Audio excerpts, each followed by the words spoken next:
बिस्मिल्लाहिर्रहमानिर्रहीम। नाज़रीन, मैं हूं जावेद बलोच और उम्मीद है आप लोग खैरियत से होंगे। तहरीक इंसाफ को कौमी असम्बली के अंदर और केपी के अंदर जो है वो मुश्किलात का सामना है। गो के उनके कैंडिडेट जीत गए, गो के उनके हमायत याफ्ता लोग थे वो एमएनएस बन गए, लेकिन उन अरकान कौमी असम्बली को और सूबाई असम्बली को कोई ना कोई जमात ज्वाइन करनी है। अब मामला ये आ रहा है कि जब इलेक्शन कमीशन अपना नोटिफिकेशन जारी करेगा तो उसके 3 दिन के अंदर जो है इन तमाम अरकान कौमी असम्बली और सूबाई असम्बलीज ने अपनी अपनी जमात जो है वो ज्वाइन करनी है। कौन सी जमात ज्वाइन करते हैं, कौन किसके साथ जाता है, इसका फैसला अभी होना बाकी है। लेकिन तहरीक इंसाफ कौमी असम्बली में क्या करने जा रही है, केपी के अंदर क्या जो है वो पॉलिसी होगी, और जो पीडीएम पार्ट 2 गवर्नमेंट बनने जा रही है उसकी पॉलिसियाँ क्या होंगी, उनकी स्ट्रेटजी क्या होगी इस इलेक्शन के लिए, क्योंकि बड़ा इलेक्शन जो है वो आने वाला है। बड़ा इलेक्शन जो है वो होगा वज़ारत उज़्मा का, जिसमें वज़ीर-ए-आज़म का इंतखाब किया जाएगा। इसके मुतालिक तफ़सील से बताने जा रहे हैं आपको। सबसे पहले तो हम बताएँ कि कौमी असम्बली में मुत्तहिदा के जो कुछ जमात है एमडब्ल्यूएम, उसके साथ जो है वो इत्तेहाद किया है तहरीक इंसाफ ने। और तहरीक इंसाफ के पास अगर जो मौजूदा सूरत हाल है 92 वोट्स हैं अगर, तो वो लोग ज्वाइन करते हैं एमडब्ल्यूएम को, तो अ, तो फिर भी कोई ऐसी पोजीशन में नहीं होंगे कि वो अपनी हुकूमत बना लें। अब मामला ये है कि तहरीक इंसाफ ने उमर अयूब को अपना वज़ारत उज़्मा का कैंडिडेट जो है वो नामज़द किया है, और ये इलेक्शन जो है वो 29 फरवरी तक, उससे पहले पहले जो है ये होने हैं। चूँकि जब इलेक्शन कमीशन अपना नोटिफिकेशन जारी करेगा तो फिर उसके बाद 3 दिन के अंदर इन तमाम लोगों ने अपनी अपना एक डिक्लेरेशन देना होता है कि हमने एमडब्ल्यूएम को ज्वाइन कर लिया है, लिहाजा हमें उसका हिस्सा तस्वर किया जाए। तो फिर उस प्लेटफॉर्म पे जो है वो अपना कैंडिडेट खड़ा करेंगे। उमर अयूब साहब को नामज़द किया गया है, और उमर अयूब जो है वो तहरीक इंसाफ के वज़ारत उज़्मा के उम्मीदवार होंगे जो मुकाबला करेंगे मुस्लिम लीग नून और उसकी इत्तेहादी जमातों के जो कैंडिडेट हैं, शहबाज शरीफ साहब, उनका मुकाबला करेंगे।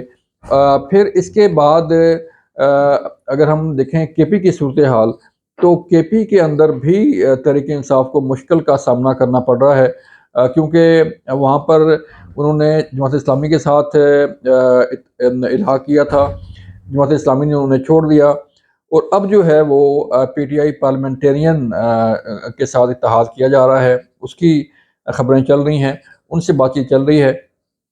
तो देखना ये है कि कौन सी जमात जो है वो तहरीक इंसाफ को कंधा देती है।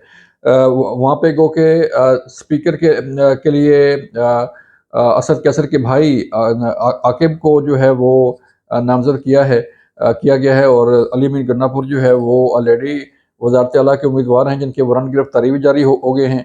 तो ये सिलसिला जो है वो जारी है। ये रस्साकशी, कशमकश जो है वो चपकलिश जो है वो तेज़ होती जा रही है। लेकिन जब ये इजलास तलब किया जाएगा, स्पीकर कौमी असम्बली जब इजलास की सदारत करेंगे और president of Pakistan doctor Arif Alvi जब ये इजलास समन करेंगे, तो फिर सूरत हाल वाज़ेह होगी कि कौन कहाँ पे खड़ा है और किसकी क्या पोजीशन सामने आती है। लेकिन ये बात तय है कि शहबाज शरीफ वज़ीर-ए-आज़म हो या सदर असद अली ज़रदारी हों या उनकी काबीना हो, कौमी असम्बली के अंदर जो है वो अच्छी खासी मुश्किल का सामना करना पड़ेगा आइंदा आने वाली हुकूमत को तहरीक इंसाफ की शक्ल में। तहरीक इंसाफ के अरकान जो है वो मज़ामती सियासत के हक़ में हैं, और वो मज़ामत की सियासत करेंगे, और साथ साथ जो है हुकूमत को टफ़ टाइम देंगे कानून साज़ी में, टफ़ टाइम देंगे बिल पास करवाने में, टफ़ टाइम देंगे आइनी कोई तरमीम करने में भी। तो सूरत ये बनने जा रही है कि जो इत्तेहादी जमातें हैं वो अपनी जोड़ तोड़ में मसरूफ़ हैं, और एमक्यूएम अपनी पॉलिटिक्स जो है वो कर रही है, और ये पावर गेम है। इस पावर गेम में कौन कहाँ खड़ा होगा ये आइंदा चंद दिनों में फैसला हो जाएगा کہ کس کے پاس کتنے حتمی ووٹ جو ہے وہ ہوتے ہیں۔ پھر اگر ہم دیکھیں تو مولانا فضل الرحمان نے جو ہے وہ اپوزیشن میں بیٹھنے کا فیصلہ کیا، اور اپوزیشن میں بیٹھنے کے ساتھ ساتھ وہ تحریک انصاف ان کے ساتھ ہاتھ ملانے کو بھی تیار ہے۔ یہ وہی مولانا فضل الرحمان ہیں جو کل پی ڈی ایم کا حصہ تھے، جو کل نون لیگ کا حصہ تھے، اتحادی تھے، اور اب جو ہے وہ نون لیگ کو یہ کہہ رہے ہیں کہ آئیں میرے ساتھ مل کے بیٹھ کے اپوزیشن کریں، اور کوئی بعید نہیں کہ تحریک انصاف جو ہے ان کے ساتھ مل جائے، اور ہو سکتا ہے کہ ساری ہی جو ہے وہ جماعتیں like J U F A جو ہے وہ تحریک انصاف کے ساتھ مل جائے، یا باقی کوئی ایک آدھ چھوٹی جماعت جو ہے وہ ان کے ساتھ مل جائے، لیکن پھر بھی تحریک انصاف ان نمبر گیم کے ساتھ جو ہے وہ وزارت عظمیٰ کی گیم سے آؤٹ ہے۔ وزارت عظمیٰ کی جو گیم ہے، حکومت کی جو دوڑ ہے، وہ اس سے بہت دور ہے، کیونکہ 172 سے زائد اراکین جو ہے وہ چاہیے وزارت عظمیٰ کے امیدوار کو، اور وہ نمبر گیم آلموسٹ پوری ہو چکی ہے نون لیگ کے پاس، اور نون لیگ کے جو اتحادی ہیں ان کے پاس، لیکن تحریک انصاف اس سے بہت دور ہے۔ دیکھنا یہ ہے کہ جو ہے وہ قومی اسمبلی کے اندر کیا صورتحال پیدا ہوتی ہے، کے پی کے اندر کیا صورتحال پیدا ہوتی ہے، کیونکہ کے پی کے اندر اگر پی ٹی آئی پارلیمنٹیرین نے یا کسی اور جماعت نے اپنا کندھا دینے سے انکار کر دیا تو پھر تحریک انصاف جو ہے وہ خاصی مشکل میں پھنس جائے گی، اور وہاں پر ان کی حکومت بنانا بھی مشکل ہو جائے گا۔ یہ تھی آج کی صورتحال، یہ تھا آج کا تجزیہ۔ اپنا خیال رکھیے گا۔ اللہ حافظ۔